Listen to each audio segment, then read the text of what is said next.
Kon uqurbt ყოველკვირეულ რუბრიკას ბენეფიტი. დღეს ვისაუბრებთ თანამედროვე ბიზნეს გარემოში ფინანსური და საგადასახადო კონსულტაციის მნიშვნელობაზე, იმ გამოწვევებზე, რომლის წინაშეც კომპანიები დგანან და იმაზე თუ რატომ გახდა საერთაშორისო სტანდარტებთან შესაბამისობა ბიზნესისთვის ერთ-ერთი მთავარი პრიორიტეტი. ასევე განვიხილავთ, რა როლი აქვს ხარისხს ინფორმაციულ უსაფრთხოებასა და ტექნოლოგიებს პროფესიულ მომსახურების სფეროში. როგორ იცვლება ფინანსური სექტორი ავტომატიზაციის ფონზე და რატომ არის მნიშვნელოვანი ბიზნესისთვის ძლიერი და სანდო პარტნიორის მხარდაჭერა. ამაზე ვისაუბრებთ სტუმრებთან Nexia Georgia's მართლმელი პარტნიორები დავით ლომიძე და ბორის მეგრელიშვილი. დიდი მადლობა მობრძანებისთვის. დიდი მადლობა. ბატონო დავით, Nexia წელს IAB Awards-ის დაჯილდოებაში მოხვდა როგორც წლის ბუღალტრული კომპანია და ფირმა, რაც ნიშნავს ეს აღიარება ზოგადად საქართველოს ბაზრისთვის და ასევე უშუალოდ Nexia-სთვის. ნამდვილად ძალიან სასიხარულო ამბავი გვაქვს, სულ რაღაც 2-3 დღის წინ გავიგეთ ეს ინფორმაცია, რომ ჩვენი კომპანია Nexia Georgia არის ნომინანტებს შორის და ეს არის ძალიან დიდი მიღწევა, როდესაც მსოფლიო ასპარესზე International Accounting Bulletin მოგეხსენებთ, ეს არის ნომერ პირველი საბუღალტრო კომპანია და ამ დაჯილდოების ცერემონიალს ზოგადად აი ბუღალტრების ოსკარსაც კი ეძახიან გადატანითი მნიშვნელობით და აქ ქართული კომპანიის არსებობა ძალიან მნიშვნელოვანია. ნუ ამ მიმართულებით ჩვენ ძალიან მნიშვნელოვანი სამუშაოები გავწიეთ. პირველი, რასაც თვითონ International Accounting Bulletin აკვირდება, არის რამდენად წარმატებით პოზიციონირებს ქვეყნის ბაზარზე აუდიტორული კომპანია და Nexia საქართველოს 12 წლის განმავლობაში ძალიან ჩქარა გაიზარდა და ძალიან მნიშვნელოვან წარმატებებს მიაღწია. ხუთეულში მყარად გვაქვს ჩვენ მოგეხსენებათ ადგილი დაკავებული, ბუღალტერიის მიმართულებებს საერთოდ ბაზრის ლიდერად ვართ პოზიციონირებული და ყველაზე დიდი ფართო პორტფელი გვაქვს ქართულ აუდიტორულ ბაზარზე, ასევე მნიშვნელოვანია, რომ ძალიან ბევრი ინოვაციები გვაქვს ამ კუთხით დაანერგილი და ეს ინოვაციები ძალიან გვეხმარება, ასე ვთქვათ, რომ ჩვენი უკვე ავტომატიზაცია განხორციელდეს და უფრო მაღალ შედეგებს მივაღწიოთ და შეცდომების ალბათობა იყოს მინიმუმამდე დაშვებული. ასევე თანამშრომლების კუთხითაც არაერთი ჯილდოს მიღები ვართ და ჩვენთვის თანამშრომელი არის მთავარი ღირებულება, ამიტომ ჩვენ Nexia აკადემიის მეშვეობით უზრუნველყავით, რომ საუკეთესო ტალანტების მოზიდვა, შენარჩუნება და მათი განვითარება შევძელით და ყველაფერმა ამან ერთობლიობაში, ანუ არა ერთმა კომპონენტმა, არამედ კომპონენტების ერთობლიობამ გაანაპირობა, რომ ჩვენ რეალურად წლის საბუღალტრო კომპანიის ფინალისტები ვართ. გარდა ამისა, მინდა აღვნიშნო, რომ მეორე ნომინაციაშიც ვართ ფინალისტი. ჩვენი ერთ-ერთი მმართველი პარტნიორი დავით მამრიკიშვილი არის წარდგენილი და ნომინირებული როგორც წლის ახალგაზრდა ბუღალტრის პოზიციაზე და ამ ნაწილშიც ულოცავ დავითს ამ წარმატებას და ეს არა მარტო დავითის თლიანად Nexia-სთვისაც ძალიან საამაყოა და უსურვებ ფინალში გამარჯვებას და წარმატებას ისევე როგორც კომპანია Nexia-ს. ჩვენ ერთადერთები ვართ საქართველოსდან, ვინც აი ეს ორი ფინალისტი იყავს და ვისურვებ, რომ დაჯილდოების ცერემონიალი უკვე 25 ივნისაა და მოუთმენად ველით, როგორ შედეგებით დასრულდება ქალაქ ლონდონში აღნიშნული ცერემონია. ბატონო ბორის, ISO 27001 სტანდარტზე ხშირად საუბრობენ, თუმცა ცოტა თუ იცის რეალურად მისი მნიშვნელობა. რას ნიშნავს აღნიშნული ზოგადად კლიენტებისთვის? მადლობა პირველ რიგში მოწვევისთვის, პირველად ვარ თქვენთან ამ სტუდიაში და მინდა რომ წარმატებები გისურვოთ. რაც შეეხება 27.001 სტანდარტს, ხო, აი ამ სტანდარტს ჩვენ კიბერუსაფრთხოების სტანდარტსაც ვეძახით ხოლმე, ესე შემოკლებით. ანუ რას ნიშნავს ახლა ეს, ხო, ჩვენი კომპანიისთვის და ჩვენი კლიენტი კომპანიებისთვის, ასევე ის ჩვენი პარტნიორები არიან. ანუ ეს ნიშნავს ინფორმაციულ უსაფრთხოებას, ერთიანობას, მთლიანობას ინფორმაციის და შემდეგ კონფიდენციალურ ნაწილად შემოდის. ანუ რატო არის ახლა მნიშვნელოვანი, ხო, აუდიტორული კომპანიებისთვის განსაკუთრებით? იმიტომ რომ ჩვენ გვყავს ბევრი კომპანია, ვისაც ვწევთ კონსულტაციას, ჩვენ მომსახურების სფეროა და ამ კონსულტაციების და აუდიტის ფარგლებში ჩვენ გვაქვს წვდომა ჩვენი კლიენტების როგორც ფინანსურ ინფორმაციაზე, ასევე არა მარტო ფინანსურ, საკმაოდ მნიშვნელოვან კონფიდენციალურ ინფორმაციაზე და ძალიან დიდი მნიშვნელობა აქვს, რომ ჩვენ აუდიტორმა კომპანიებმა და მათ შორის რა თქმა უნდა Nexia დავიცვათ ეს კონფიდენციალურობის ნაწილი, რომ იყოს ეს ინფორმაცია განთავსებული ერთიან სივრცეში, სადაც მისი უსაფრთხოება იქნება ბოლომდე დაცული და კონფიდენციალურობის ნაწილში არ მოხდება ამ ინფორმაციის გამჟღავნება. აი ეს არის მთავარი მნიშვნელოვანი ქვაკუთხედი, რატომაც გვაქვს ეს სტანდარტი დანერგილი და უკვე მესამე წელი გავიდა, რაც უკვე დანერგვიდან და ვინარჩუნებთ ამ სტანდარტს, იმიტომ რომ ერთია დანერგვა და შემდეგ უკვე შენარჩუნების ეტაპი.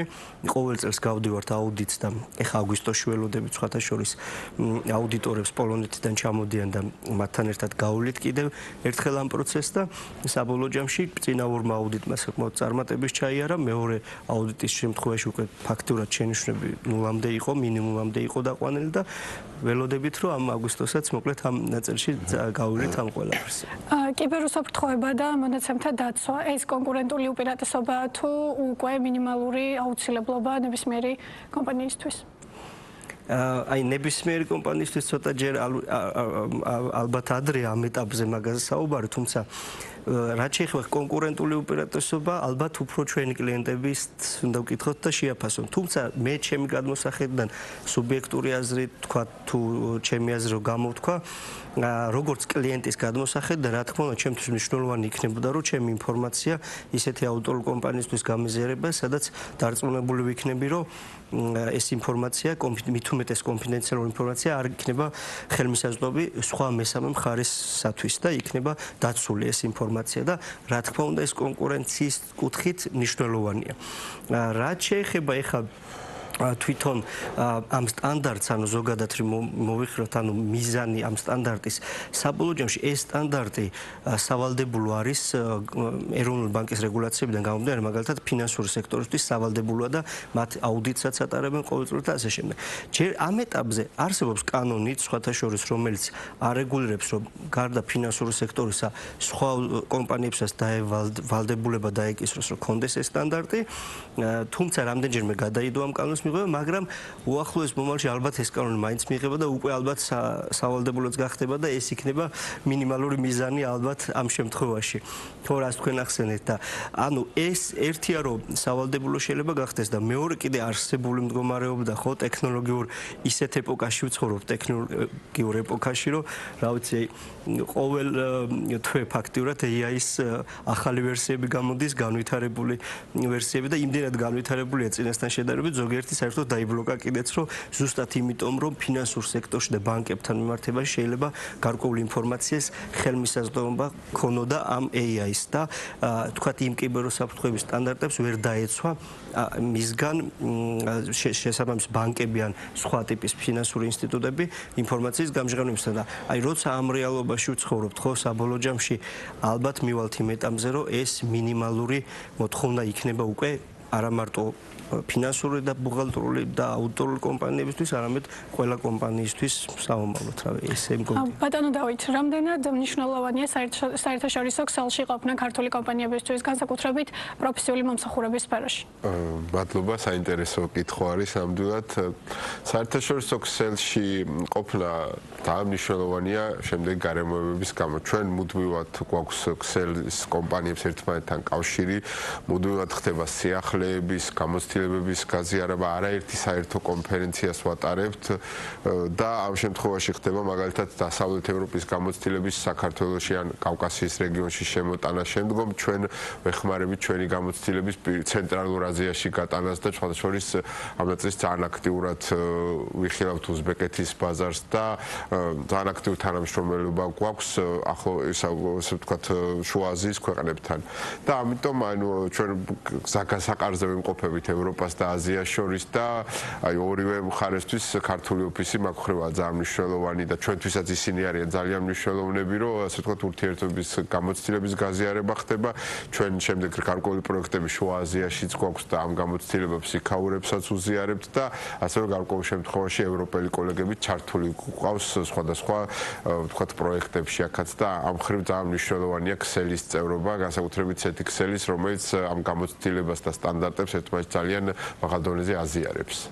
ბატონო დავით, რამდენად კონკურენტულია ზოგადად საგადასახადო და აუდიტის სფერო საქართველოში? Nexia აქტიურად ინარჩუნებს ტოპ 5-ს და მყარად დგას თავის 5-ში, ასე რომ ვთქვათ, როგორ ინარჩუნებს კომპანია სტაბილურობას ამ მიმართულებით? კი ბატონო, ნამდვილად ბაზარი ძალიან კონკურენტულია და დღითი დღე უფრო და უფრო კონკურენტული ხდება, იმიტომ რომ ძალიან ბევრი მოთამაშე, ანუ ასე ვთქვათ, 20-ეულის ყველა წარმომადგენელია საქართველოში შემოსული და ძალიან ძლიერი კონკურენცია არის, თუმცა ჩვენ მაინც ვახერხებთ ჩვენი როიალური დამკვეთების წყალობით და ჩვენი ძლიერი გუნდის წყალობით ამ კონკურენტული უპირატესობის შენარჩუნებას და მდგრად ზრდას. აქ ძალიან დიდი როლი, რა თქმა უნდა, აქვს ავტომატიზაციას, რომელიც ჩვენ აქტიურად ვნერგავთ და რობოტიზაციას და ასევე Nexia აკადემიას, რომელშიც ჩვენთან Nexia ჩამოყალიბდა, ასე ვთქვათ, უკვე ახალგაზრდებისთვის საინტერესო ადგილა, სადაც ვისაც ამ სფეროში სურს, ასე ვთქვათ, კარიერის დაწყება ან გაგრძელება, ერთ-ერთი ყველაზე მიმზიდველი ადგილია და შემდგომში ხდება უკვე აკადემიის მეშვეობით და ჩვენი გამოცდილი გუნდის მეშვეობით ტალანტების გაზრდა, შემდეგ ვცდილობთ მათ შენარჩუნებას და ჯამში ეს ყველაფერი ერთობლიობაში განაპირობებს ჩვენ კონკურენტულ უპირატესობას. ჩვენთვის თითოეული დამკვეთი, რა თქმა უნდა, ძალიან ღირებული და მნიშვნელოვანია და მუდმივად ვცდილობთ, რომ ფეხი აუწყოთ მათ მოთხოვნებს, ჩვენი მნიშვნელოვანი აგური დავდოთ მათ განვითარებაში, შეძლების დაგვარად ფინანსების კუთხით რაც ჭირდებათ დავეხმაროთ, რომ მდგრადი აღრიცხვიანობა გქონდეთ და მოწესრიგებული რეპორტინგი და დაცული იყვნენ საგადასახადო თუ სხვა ტიპის რისკებისგან და ამ შემთხვევაში, როდესაც ბიზნესს აღარ უწევს თავის საგადასახადო რისკებზე ფიქრი და ეს უკვე აუთსორსინგზე არის გატანილი და სწორი რეპორტინგი Nexia-ს სახით სწორი რეპორტებს იღებს თავის ბიზნესთან დაკავშირებით, მას უკვე მთელი ფოკუსი თავის ბიზნესზე აქვს და ეს უკვე ეხმარება თავის ბიზნესშიც იყოს უფრო წარმატებული და უფრო მაღალ შედეგებს მიაღწიოს და ამ კუთხით, ასე ვთქვათ, ჩვენი ბევრი დამკვეთი უკვე ჩვენ თვალწინ იზრდება და ამას სიხარულით ვადევნებთ თვალს. და ღირსეული პარტნიორები ვართ. ბატონო ბორის, თქვენი აზრით რა არის დღეს საქართველოში კომპანიებისთვის ყველაზე რთული? ეს არის საგადასახადო გარემო, ფინანსური მართვა თუ რეგულაციებთან ადაპტირება? ჩვენი სფეროს მიმართულებით თუ ვიტყვით, ალბათ ანუ ზოგადად რეგულაციების ნაწილში ადაპტირება ალბათ ნაკლებად, იმიტომ რომ ანუ თვითონ იგივე საგადასახადო ან სტანდარტების იგივე IFRS-ის ან ფინანსების ნაწილში ხა ეს ხშირად არ იცვლება, თქვათ, რეგულაციები და შესაბამისად არ არის მნიშვნელოვანი. თუმცა ზოგადად როგორც ჩვენი კლიენტებს, როგორც ვიცით, რომ რეგულაციებიდან გამომდინარე, რა თქმა უნდა, ადაპტაციის პროცესი ერთ-ერთი მნიშვნელოვანი საკითხია და საერთოდაც ბევრ შემთხვევაში, რა თქმა უნდა, ბევრი პრობლემები იწვევს და იმიტომ რომ ჭირდება კომპანიებს გადაწყობა, მორგება ამ რეგულაციებთან და ასე შემდეგ. რაც შეეხება საგადასახადო ნაწილს, აქ საგადასახადო მიმართულებით კომპანიების ან მსხვილი კომპანიების უმეტესობას, რა თქმა უნდა, ჭირდება ამ მიმართულებით დახმარება, იმიტომ რომ საგადასახადო კოდექსი და საგადასახადო კანონმდებლობა იმდენად არის ჩამოყალიბებული ჩვენთან, რომ გარკვეულ შემთხვევებში სხვადასხვა კითხვები ისმება, ხო? და ამ კითხვებზე პასუხებისთვის ზუსტად სწორედ ეს არის ჩვენი როლი აუდიტორულ კომპანიებს, რომ ჩვენ კლიენტებს დავეხმაროთ და იგივე ამ კანონმდებლობის მორგებაში, ვთქვათ, მათ ადაპტაციაში, ჩვენი კონსალტინგის პარკლებში, ჩვენი საგადასახადო აუდიტის პარკლებში დავეხმაროთ და ამ ნაწილში უფრო შეუმსუბუქოთ ის გარემოებები, რაც მათ აქვთ, იმიტომ რომ სხვადასხვა უფრო დამწყები ბიზნესისთვის ცოტა გაურკვევლობა არის ხოლმე ამ ნაწილში, იმიტომ რომ არ იცნობენ საგადასახადო კანონმდებლობას და მათთვის უფრო რთულია ხოლმე საწყის ეტაპზე ამის შეგვება. შემდეგ უკვე გარკვევის შემდეგ უფრო მარტივია ეს. თქვენ ხშირად საუბრობთ შიდა პროცესების ავტომატიზაციაზე, რა შეიცვალა ტექნოლოგიების დანერგვის შემდეგ? ტექნოლოგიების დანერგვის შემდეგ, სხვათაშორის აი ზუსტად ერთ-ერთი ჩვენი პარტნიორი დავით მამრიკუშვილი, რომელიც წარდგენილია AI-ის დაჯილდოებაზე, იყო ერთ-ერთი მნიშვნელოვანი კრიტერიუმი, იყო ზუსტად ეს ტექნოლოგიების ნაწილი, თქვათ, სხვადასხვა მიმართულებებში, რაც დაინერგა Nexia-ში და რაც დღესაც საკმაოდ მნიშვნელოვნად ხორციელდება. ეხლა ტექნოლოგიების დანერგვას ხშირად მივაწერთ ხოლმე საქართველოში და არა მარტო საქართველოში, ზოგადად მსოფლიო ისა შიშის ფაქტორია ეს, რომ თქვათ, ტექნოლოგიების დანერგვა იწვევს რაღაც კადრების მიმართულების შემცირებას და თქვა ჩანაცვლებას. თუმცა ჩვენ შემთხვევაში ეხა ეს სტატისტიკურად ყოველ შემთხვევაში ეს არ მომხდარა, იმიტომ რომ დავითმა წახსენა და ეხა 12 წლის იუბილე 25 აპრილს რო გქონდა, ჩვენთვისაც სიურპრიზი იყო, როცა პრეზენტაცია გავაკეთეთ ჩვენ თანამშრომლებთან 285 ადამიანია ნექსიაში დღეს დასაქმებული. ანუ საბოლოო ჯამში რო შევხედოთ, ტექნოლოგიებმა გაამარტივეს ბევრი პროცესები და ბევრად უფრო მოქნილი გახადეს ჩვენი სერვისები, ბევრად უფრო სწრაფად რეაგირებთ კლიენტის მოთხოვნებთან დაკავშირებით და ბევრად უფრო ხარისხი, უფრო ამაღლებული ამ ნაწილში, თუნდაც იმ შეცდომების დაშვების ალბათობა ბევრად ნაკლებია ტექნოლოგიური გადაწყვეტილებების შემთხვევაში და ეს საკმაოდ კარგად მუშაობს. თუმცა ეს ამას არ გამოუწევია იმის ახსნა მინდა ის რომ თქვა არ იზრდება ნექსია თანამშრომლობის ნაწილში და მოხდა რამე ტიპის ან თანამშრომლობის ჩანაცვლება ან რამე მსგავსი. პირიქით ვიზრდებით, იმიტომ რომ სხვადასხვა მიმართულებებში სხვადასხვა უფრო მეტი სერვისი გვემატება და უფრო მეტი მოთხოვნაც იზრდება ბაზარზე სერვისებთან დაკავშირებით და ეს ტექნოლოგიური ნაწილი ფაქტურად გარდაუვალიც არის, იმიტომ რომ დღევანდელი არსებული ტექნოლოგიური საშუალებები გვაძლევს იმის შესაძლებლობას, რომ ეს აქტიურად გამოვიყენოთ სხვადასხვა მიმართულებაში. ეს იქნება საგადასახადო აუდიტი, სხვათა შორის ბუღალტერია, სადაც სხვადასხვა პროგრამები რობოტებს ვეძახით ახორციელებენ, თქვათ რაღაც ტიპის ოპერაციებს, იგივე ფინანსური აუდიტის მიმართულებით AI-ის ნაწილი საკმაოდ მნიშვნელოვანია და ძალიან კარგად ადაპტირდა Microsoft-ის შესაბამის პროდუქტებთან ერთად ჩვენი AI-ის მიმართულებას და საკმაოდ აქტიურად ვიყენებთ ამ ნაწილსაც და რა ვიცი, პირიქით მივესალმებით და იმ პროცესების გამარტივებას, რომელშიც აქამდე ძალიან დიდ რესურსს და ენერგიას ხარჯავდით ჩვენ. ვინაიდან დრო იწურება, ბატონო დავით, მოკლედ რომ მიპასუხოთ, როგორ წარმოგიდგენიათ ფინანსური და აუდიტორული სექტორი მომდევნო 5 წლის შემდეგ?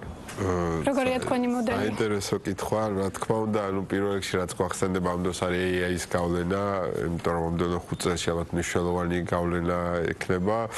თუმცა არ ვფიქრობთ, ხა ჩვენი მაგალითად იგივე ტექნოლოგიების დალერგვის პროცესში ჩვენ თანამშრომლების რაოდენობა არ შეგვიმცირებია, პირიქით ვიყენებთ არსებულ თანამშრომლებს, უკეთ დაისწავლონ AI თულები, ასე ვთქვათ და შემდგომ ტესტირებაში მიიღონ მონაწილეობა, იმიტომ რომ ხა AI პროცესებში ძალიან მნიშვნელოვანია, რომ ანუ რაღაც ბოლომდე რომ დავწუნდეთ, უნდა გაიტესტოს ძალიან მრავალჯერადად, რომ ბოლომდე ვენდოთ, ასე ვთქვათ, მაგ ინფორმაციებს, ასევე კონფიდენციალურობის თემა ამდენად დაცულია, ეს არის კრიტიკული და ანუ მაგაში ჩვენ შეუვალები ვართ და ISO 27001-იც ზუსტად ამას არეგულირებს, ასე ვთქვათ, აქ შეიძლება უფრო შეფერხდეს გარკვეული AI სისტემების დალერგვა, მაგრამ ჩვენ ამ შემთხვევაში უკომპრომისე ვიქნებით კონფიდენციალურობის და ინფორმაციის უსაფრთხოების ნაწილშიც და მგონია, თუმცა აუდიტორების და ბუღალტერების და ასე ვთქვათ, ექსპერტების საჭიროება მაინც დარჩება და ანუ ეს ანალიტიკური უნარები, ეს ადამიანები აუცილებლად იქნებიან საჭირო, უფრო მეტად ჩანაცვლება ალბათ ეს რუტინული რობოტული სამუშაოები, ერთ და იგივე ტიპის ოპერაციები, რომელსაც ვთქვათ, ანალიტიკური ნაწილი უფრო ნაკლებად აქვს და შეუძლია რობოტებს, ასე ვთქვათ, ის ნაწილი ჩაანაცვლოს. ძალიან დიდი მადლობა ესეთი საინტერესო ინტერვიუსთვის. შეგახსენებთ, რომ ჩემი სტუმრები იყვნენ ნექსია ჯორჯიას მმართველი პარტნიორები დავით ლომიძე და ბორის მეგრელიშვილი.